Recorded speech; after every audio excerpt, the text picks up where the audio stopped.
Sa harap ng paghahanda sa napipintong impeachment trial ni Vice President Sara Duterte, nagpahayag ng ilang kongresista ng iba pang dahilan o layunin ng pagsasagawa ng paglilitis sa ikalawang Pangulo.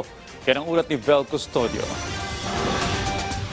Iginiit nila Lanao del Sur 1st District Representative at House Trial Spokesperson Zia Alonto Adyong na ang pagsasagawa ng impeachment trial ay hindi lang para patalsikin si Vice President Sara Duterte, kundi para maging batayan kung fit to serve pa ang Vice-Presidente sa kabila ng mga alegasyon laban sa kanya. It's not the target, it's making her answer these allegations because the House prosecution team is not the one establishing the guilt or the innocence. It's the Senate of the Philippines. Kabilang sa mga pagbabatayan sa impeachment trial ay ang mga aligasyon ng maling paggamit ng confidential funds, bribery o panunuhol sa mga opisyal at kawani ng gobyerno, pagbabanta sa buhay at estabilisasyon at hindi maipaliwanag na yaman.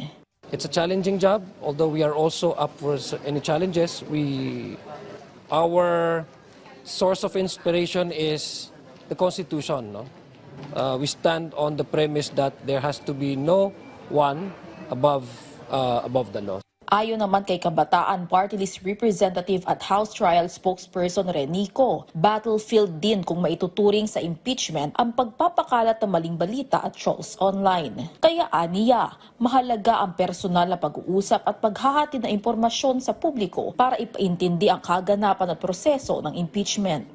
Nakita natin kung gaano ka-polarizing ang social media, lalo na't ang mga algoritmo ng mga websites ginagawang bubbles na nakatrap ang mga mamamayan. Kung may disinformasyong unang nakaapekto sa atin, maaaring sunod-sunod na yan. Ayon pa kay Adyong, target nilang magdaos ng regular press briefing kapag isinagawa ng impeachment trial. Tinutulungan at sinusuportahan din sila ni dating Surigao del Sur 2nd District Representative Ace Barbers sa paghahanda sa impeachment trial. Pinag-aaralan pa ng prosecution team kung mag-a-appoint ang mga karagdagang House Trial spokespersons. May mga lumalapit aniya at nag-volunteer din para magsilbing private prosecutors, bagamat hindi pa pinapangalanan. Wala pang inuulat ang mga tagapagsalita kung sino-sino ang mga magiging impeachment managers. Binigyang diin naman ni Ko na kahit pa naghahanda sila para sa impeachment trial, hindi nila isasawalang bahala ang iba pang issue sa lipunan. Sa bahagi naman ng kinatawan na to, we're never shutting up about flood control. We're never shutting about accountability. Samantala, kasunod ang pagtanggap ng Office of the Vice President sa summons ng impeachment court, umaasa si Ko na sasagot ang pangalawang Pangulo batay sa Articles of Impeachment at hindi para questionin ang teknikalidad ng proseso.